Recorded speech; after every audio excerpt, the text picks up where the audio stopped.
Hello, Void and all who inhabit it, it's me. And yes, there will be a quiz at the end.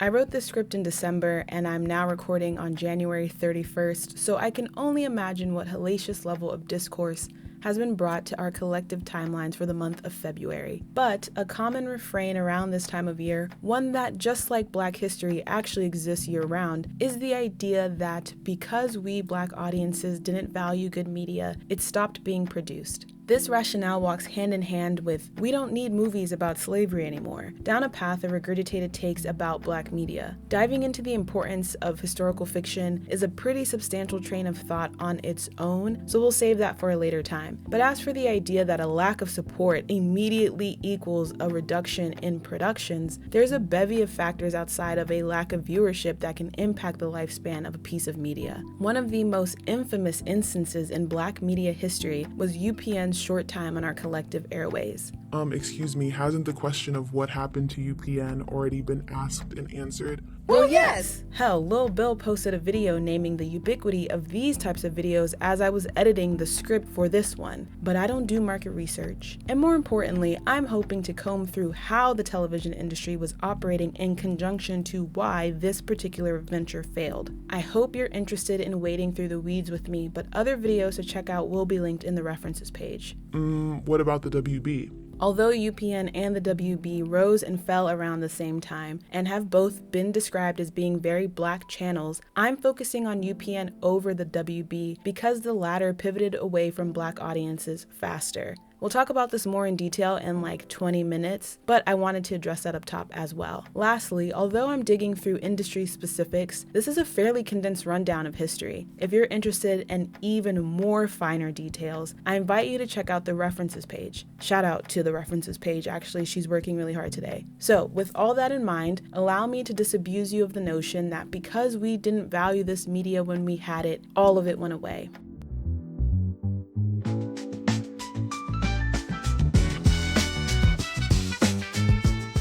Once upon a time, we all walked uphill both ways in the snow to get to school and back, and there were only 3 broadcast channels: ABC, NBC, and CBS. Broadcast doesn't just refer to airing things over a large area, but specifically producing media that can appeal to a large or broad audience. You're able to reach many people not just by scale, but also by content. Both definitions will be relevant here. Skipping forward several decades and bypassing several pieces of historical context, we arrive at the 80s.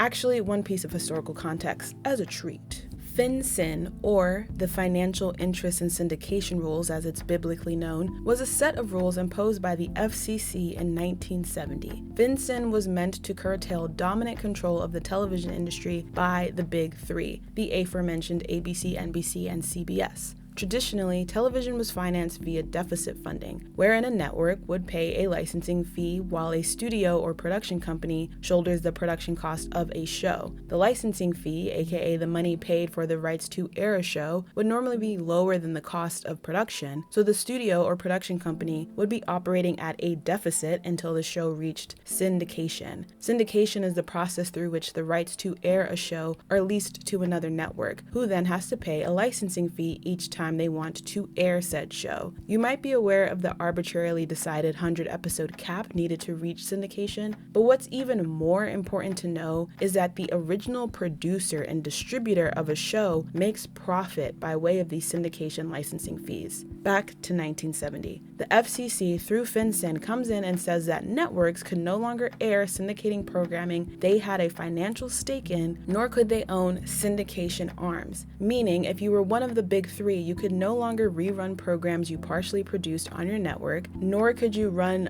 programs you produced on your network during prime time, but that's technically a different rule. And you also couldn't create divisions of the network that were solely meant to handle the process of distributing syndicated shows to other networks. AKA, we're cutting off both streams of syndication income for networks. The intention was to remove the possibility for vertical integration, which is essentially a company owning all steps of the production process. process. FinCEN had a substantial impact, namely providing the space for independent production companies to flourish while simultaneously creating a modern-day Library of Alexandria event. But we're skipping all of that as well because in 1981, Ronald Reagan was elected as president of these here United States.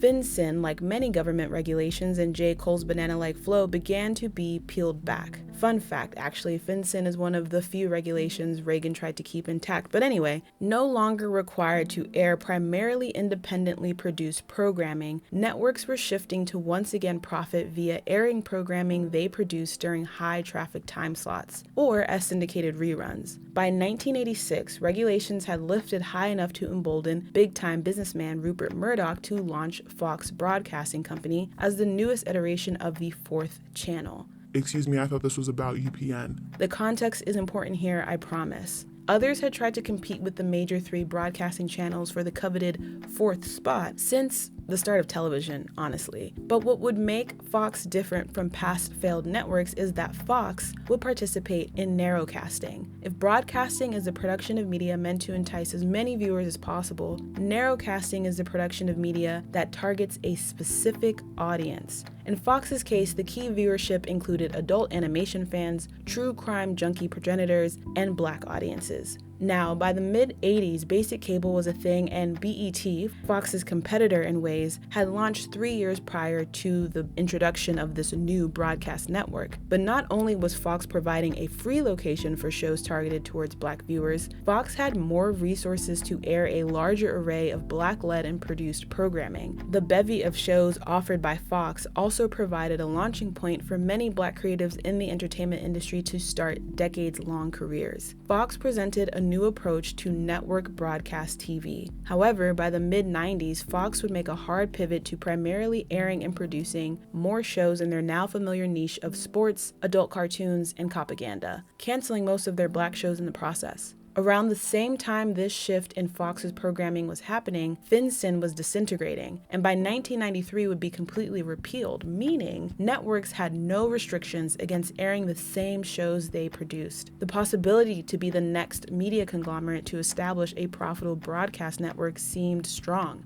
Enter Paramount Pictures. In 1995, the now defunct Paramount Television division of Paramount Pictures partnered with United Television, another defunct subsidiary of a now defunct boating corporation, to launch the United Paramount Network, otherwise known as UPN. This new network's business plan was to pick up where Fox left off and target a proven profitable niche audience as a means of building up the financial foundation of the channel. Or in other words, they started airing Black programming.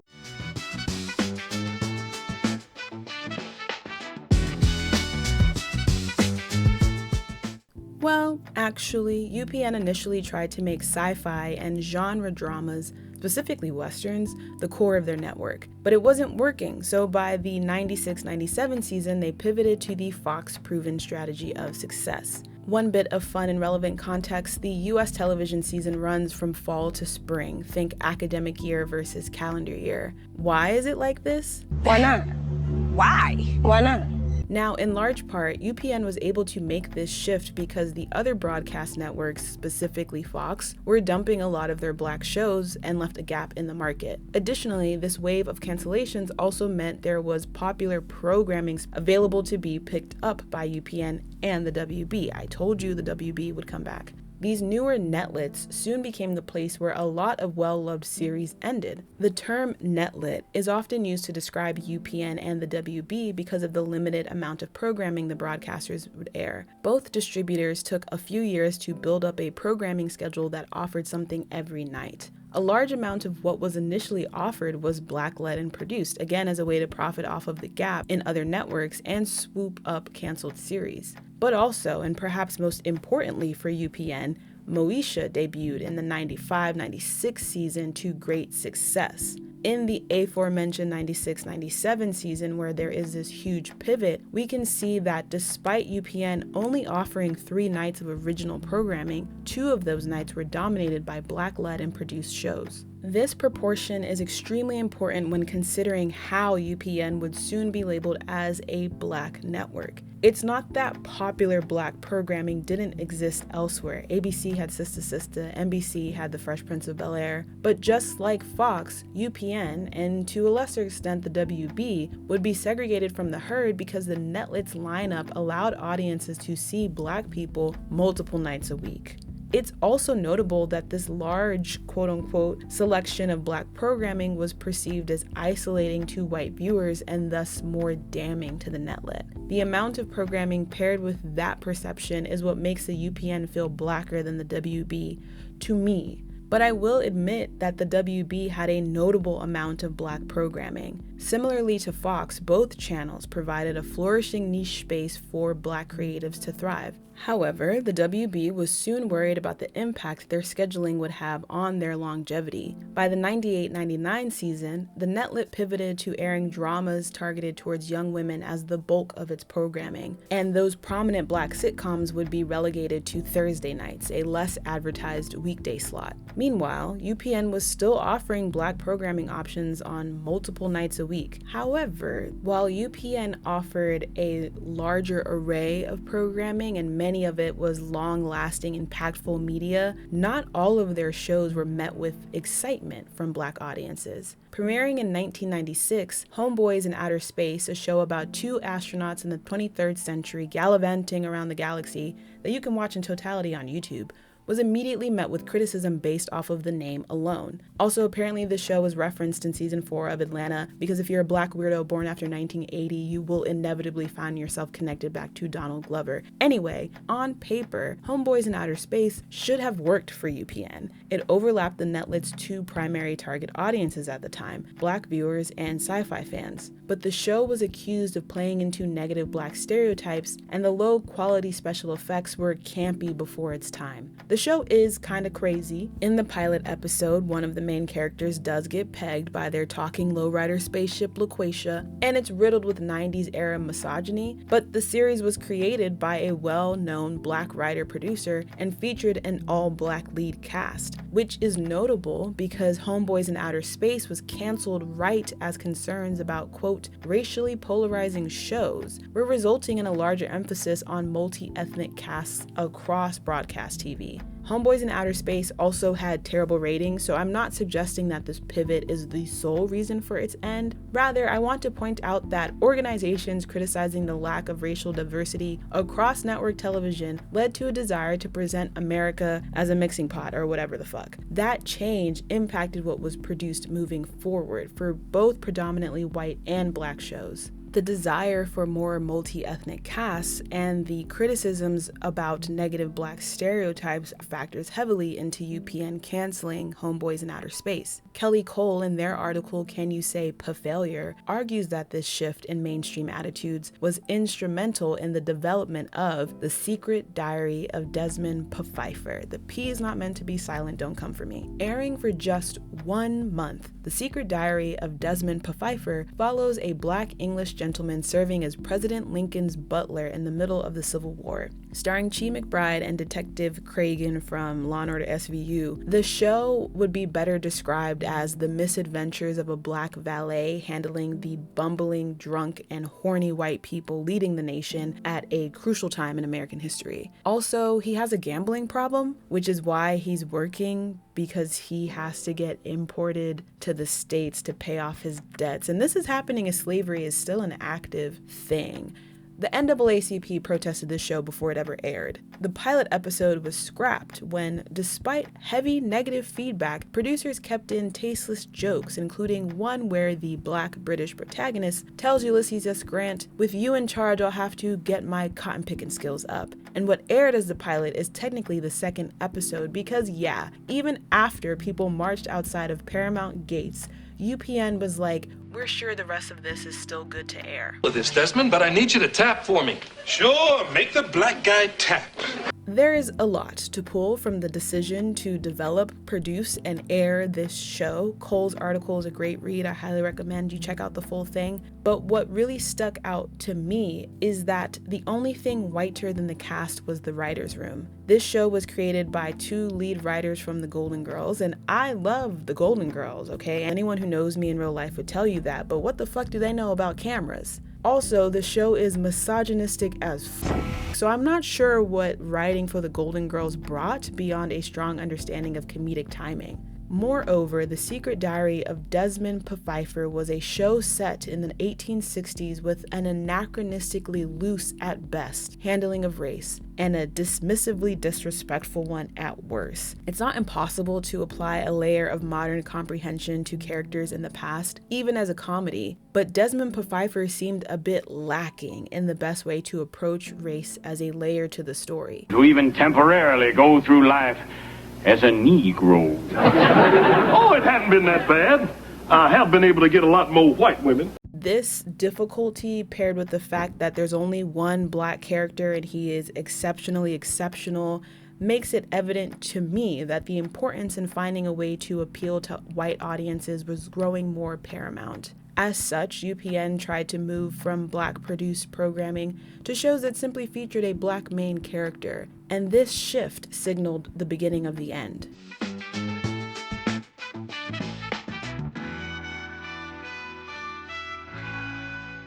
Within 3 years of launching, UPN was floundering as a network. Their shows consistently had low ratings and views or were controversial enough to lose advertisers' interest. If we think back to the repeal of FinCEN, there's no longer any mandates that independent production companies have to create original programming, meaning networks are opting in to footing the production bill for most of their new programming. On the plus side, these networks will receive a larger chunk of the syndication profit when it eventually trickles down. On the negative side, they have to produce a show long enough to benefit from syndication. As a result, UPN was almost always operating at a deficit. The Secret Diary of Desmond Pfeiffer is not the only show that aired less than half of a season before it got canceled. By the year 2000, UPN had lost $800 million.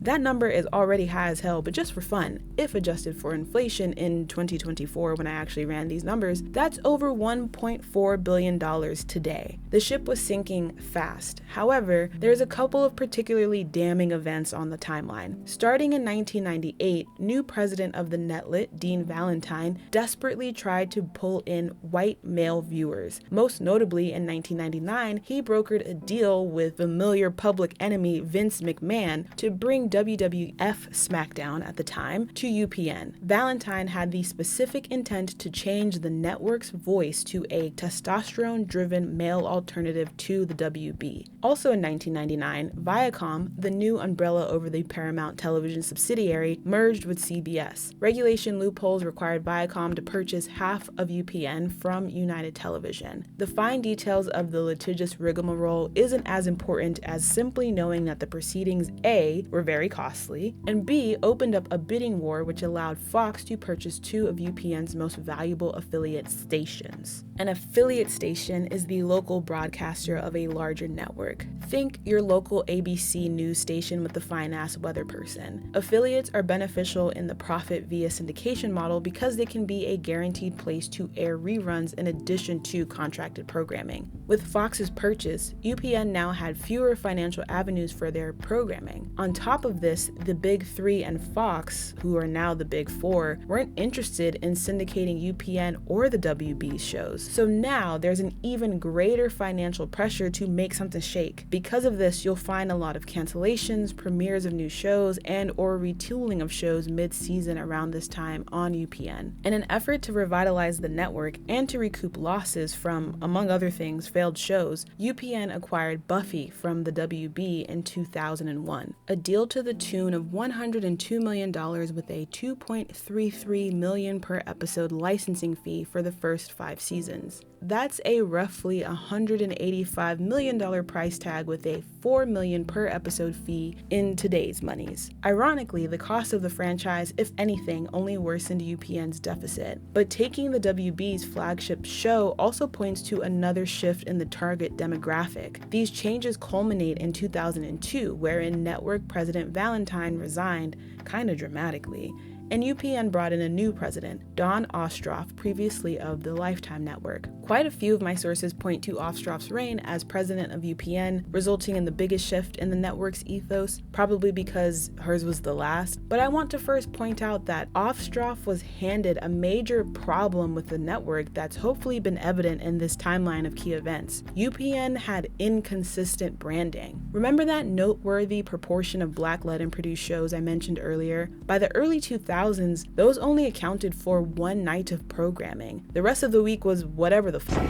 As mentioned before, the WB had relegated all of its Black programming to one night a week a few years prior, but at least the rest of the week on that netlit made sense. If anything, the Black programming on the WB began to feel out of place within a lineup targeted towards white teens. UPN, in its scramble to find something that stuck, was presenting an inconsistent voice and schedule. Not only might a viewership demographic only be interested in one night of programming a week, but also the night that programming aired would shift at random intervals. Mind you, this was back when you either had to find a physical copy of a TV guide or watch the infinite scroll channel to figure out when something would air. Consistency was really important in making sure that audiences would keep coming back to your channel. It's hard enough to have consistent numbers every week, but that is exacerbated when your schedule is changing and the voice of your network is really unclear to the audience. Ostroff, in aims of establishing a clear brand for UPN, pivoted towards celebrity-driven sitcoms, dramas, and reality shows. Now, it may be worth questioning why, when tasked with constructing a consistent voice for the netlit, she chose to move away from programming that we not only remember fondly, but that also seemingly built the strongest audience base at first. However, Girlfriends, All of Us, One-on-One aired during this time, so it's not like Black programming completely disappeared. Also, developing Black programming hadn't been working consistently for UPN. This can of course be measured by the low ratings, but I think UPN also made this uphill battle even more difficult for themselves. I would be very interested to know what the development process and scheduling rationale looked like for the netlit once they realized Black audiences would tune in, because it low-key feels like a spray and pray technique was applied. As a very simple example, Homeboys in Outer Space, I will remind you, landed in the overlap between the new Black audience and the original genre UPN was trying to air, that is sci-fi. But the tone was a mismatch for what came on before it. Homeboys in Outer Space was scheduled to air right after Moesha, a family sitcom centered around a teen girl, instead of Malcolm and Eddie, a buddy comedy. The choice of when to place this show after a super popular show so that people would stick around and watch it makes sense, but you're not going to have an overlap in audience, in my opinion, as easily as if you put it after another show about a duo of two Black men gallivanting around, relishing in the power of friendship. At any rate, much of UPN's new programming flopped, again at one point inspiring the ire of the NAACP, who tried to prevent the airing of a show that would be labeled by future scholars as the peak of the neo-minstrelsy era on television. To be fair, many of the new Black sitcoms airing in the 90s and 2000s, irrespective of network, faced criticism from Black audience members and community figureheads. But as UPN had the highest amount of shows, they often became a key part of the conversation, and only rarely in a positive way. Irrespective of ratings or controversy, there's another reason these shows weren't working that was pointed out years before Ostroff was hired. Executives at both UPN and the WB had to consider the long-term profitability of Black shows, not because of the question of if Black audiences would watch the programs, but rather if white audiences would. The financial risk and burden connected to launching a new program grows if advertisers aren't willing to invest in marketing their product to the audience most likely to watch. Plainly put, if white folks ain't tuning in, fewer companies are trying to sell shit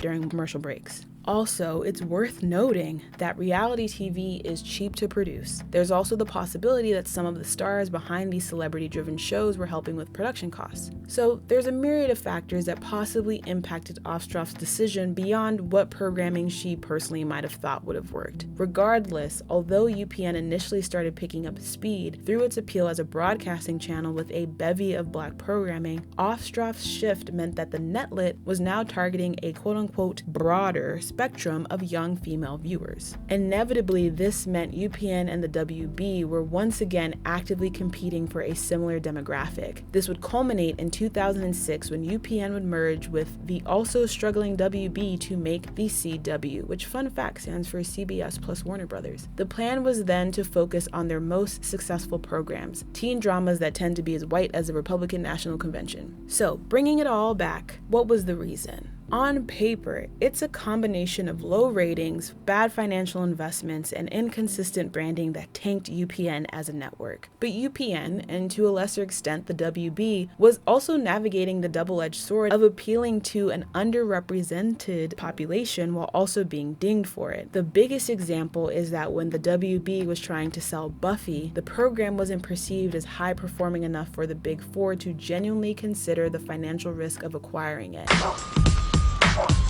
The ghetto. The ghetto. Although the show was highly ranked amongst its target demographic, Buffy wasn't as appealing to the older audiences that these networks were trying to reach. Niche demos being perceived as less profitable can also be seen with Living Single and New York Undercover being canceled from Fox despite, again, being highly ranked among their target demos. Now, what I'm saying might feel contradictory because it kind of is. The WB was the perfect place to market to audiences aged 12 to 24, who are often perceived as little more than a bundle of disposable income and poor impulse control. This age range is also the perfect point to lock consumers into a lifelong practice of brand loyalty. As such, advertising worked really well for the netlit, but in comparison to the Big Four, the WB was making chump change. There's several reasons why the WB ultimately failed, including hubris and poorly produced shows, but I think it's interesting that they were able to capture the attention of an elusive and highly profitable demographic, but their strongest shows still weren't seen as high performing enough because they primarily or only appealed to that demographic. In UPN's case, you might think that the netlit would benefit from the black buying power we're often told reaches into the trillions, but the advertiser who is trying to build a brand voice might view certain audiences as less appealing. I'm not a marketing gal. I'll try to find one talking more about this, but an example that comes to mind is the CEO of Abercrombie & Fitch being very particular, let's say, about who he wanted seen in their clothes. I'd hazard a guess that the proliferation of ads on UPN that featured menthol cigarettes, lemon lime sodas, and homoerotic men's body spritz was somewhat connected to a brand willingness to have their ethos connected to niggas. And of course, we also have to factor in the aforementioned reality that appealing to a niche audience in general isn't seen as profitable enough for broadcast TV, because yes, it comes down to the money always. However, advertising also isn't enough to dig one out of a deficit financially or culturally. When very few shows reach the threshold for syndication, if they can even manage to produce a full season in the first place, and the spaces to foster the future of talent are hollowed out in the process.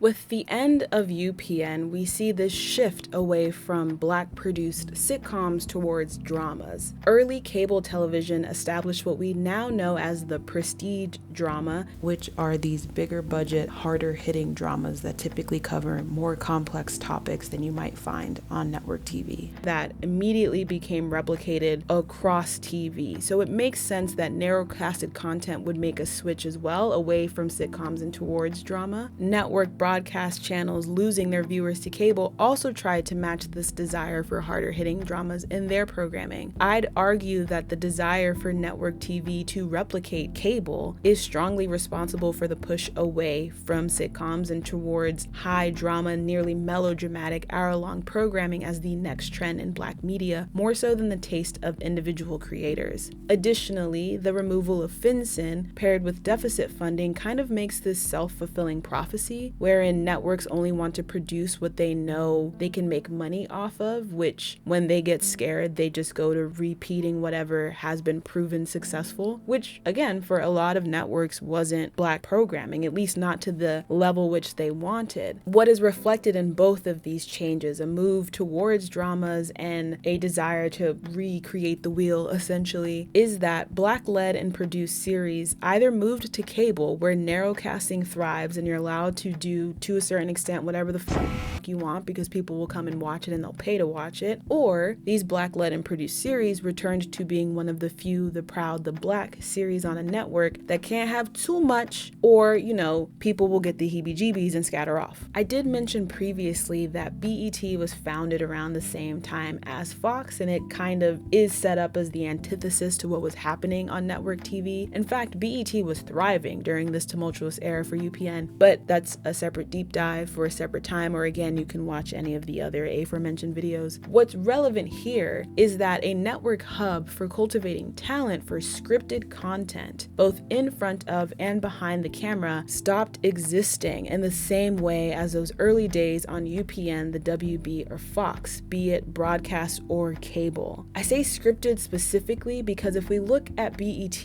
a lot of the original programming at the time follows a similar thought process of Ostroff strategy, celebrity-driven programming, and reality shows. At its inception, BET had the benefit of primarily airing music videos and being able to capitalize on the VJ role. In fact, it's not until like the 2010s that BET starts producing more scripted programming. But when we're talking about TV that requires a writer's room and actors, not celebrities or contestants or creating a story through editing, currently the spaces to develop talent can feel a lot more dependent on individual figureheads and their shows as opposed to a specific network. Part of our perspective on being dependent on individual figureheads is in part rooted in our greater awareness of showrunners in general, I will admit that, but I think this emphasis on the individual is also a consequence of when our Black channels or reservoirs for Black programming ends and doesn't seem to be replaced by anything else. When Fox claimed the mantle of the 4th broadcast channel, well, technically it was the 5th because PBS had been a major provider for television service for a while, the next open spot to claim was the 6th channel slot, one that serves as a local syndication network for most airwaves. It's here that we can see the closest we've gotten to the recreation of UPN with Bounce. It's a little difficult to find up-to-date data, but they have nearly 400 affiliate channels, meaning they are reaching a sizable amount of the population. Currently, they only have 5 original scripted programs, and only 2 of which I can confirm released episodes in the 23-24 season. Bounce mostly airs syndicated programming from other studios, aka they play reruns for most of their airtime. Bounce serves as a great place for keeping older programming accessible, but very little new stuff is being created in the process. When we open up the scope to consider cable, there's a few more options. You have Aspire, which is low-key just Bounce, but on cable. However, I will note that the channel has the rights to air college football games and they focus on highlighting the HBU experience through different programs. I'm just not sure they've ever had original scripted programming, which again is not reality TV or documentary, docu-series-esque television. Then there's Stars, which is a Black channel to me. I can't really place why though. Well, Black programming and dramatic historical fiction. My perspective is probably skewed by the heavy emphasis on the 50 Cent multiverse, which carries a lot of the network's original programming lineup. Stars also hosts P-Valley, which is a particularly Black show. However, the lineup of Stars' entire original programming list is pretty short. We also have OWN, or the Oprah Winfrey Network, which quite literally was only playing Tyler Studios Productions' Greenleaf and Queen Sugar for like 6 years. They've since moved beyond that, having ended the contract with Tyler Perry and completed both Greenleaf and Queen Sugar, but the only original programming on that network is unscripted reality TV. We also have TV One as an option, but it's low-key a crime network now and occasionally airs episodes of their original docuseries Unsung. There's also apparently a dating reality show where Kirk Franklin and his wife can help you find love. Everything else, however, is reruns. Are you sensing a pattern here? There is an emphasis on syndication, and the list of original scripted programming is shorter than Jermaine Dupri. This all brings us back to BET, or more specifically BET Plus, because the network proper is as syndication heavy as OWN and TV One these days. BET Plus, in my opinion, is the strongest option for a platform distributing primarily Black-led and produced original programming. It hosts one of my favorite shows on air currently. What makes BET Plus such a strong platform is the same thing UPN was never able to get a hold of: a diverse amount of original programming and a consistent independent voice. Not for lack of effort on UPN's part, they did throw a lot at the wall, but not much was sticking, and I think it's because they were just picking whatever seemingly with very little or unclear intention of what they wanted the voice of the network to be. BET Plus, on the other hand, offers a wide range of original comedies and dramas with variations within each genre, as opposed to leaning heavily into sitcoms and crime drama, which I think is important. I have another strain of thought that probably requires more research, but I did wonder while writing this why there was so much emphasis on sitcoms. Initially, my brain wants to guess because it's cheap, but I do think it's interesting that there was this huge boom in Black sitcoms, and then sitcoms in general just died out. It's not just amongst Black-led and produced TV, and then we have this huge swing into, again, like melodramatic, hour-long, crime-based, often dramas, and I'm wondering why. Maybe it's just as simple as it's because of The Wire. Anyway, the funniest thing about this comparison between UPN and BET is that they are both owned by Paramount. Through different iterations of various subsidiaries, this is the same studio attempting to run a successful television network and struggling. The key difference between the two is that while Paramount started UPN, BET was an independent and successful entity that Viacom, a former and current subsidiary of Paramount, was later able to purchase. It's not lost on me that the channel, which invested in consistently targeting a Black audience allegedly, continues to run over 40 years later, while the netlit that considered narrowcasting as a temporary financial move struggled to last longer than a decade. Returning to the assumption at the top of this video that we viewers didn't invest or care or watch enough good Black programming, so big TV got rid of it, I hope I have convinced you and not confused you to the reality that it's not that simple. Does viewership of a show matter when it comes to its longevity? Yes, absolutely.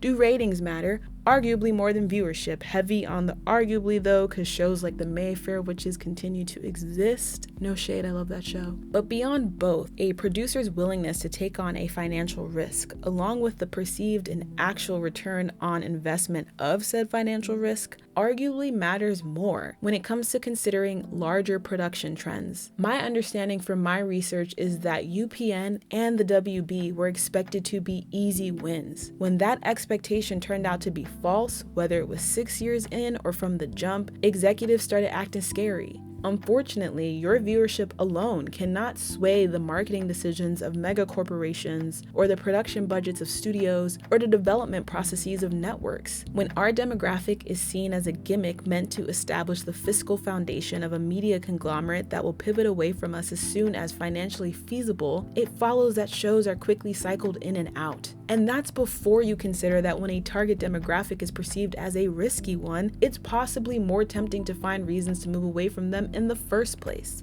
I don't know, maybe that's a big TV flagging type of statement, but my point here isn't to encourage you to watch media with the left side of your brain. Like, seriously, please don't. You will ruin TV and film for yourself, and we need to hold on to as many nice things as possible. Although, quiet as it's kept, loud as it is, so long as a shrimp with an MBA and a spreadsheet is in charge, profit will be valued over pleasure, even if past riskier methods have shown considerable, albeit delayed, amounts of success. I simply want to implore you that before you fix your mouth to tell someone that One-on-One was canceled because they didn't watch or rewatch it enough, consider that there is a myriad of factors that lead to a show or a network getting onto air in the first place, and that any one of those factors, if not a combination, turning sour can lead to the end. Don't be combative with your fellow viewers because the fault doesn't most immediately lie in you, beloved. Blame the business majors.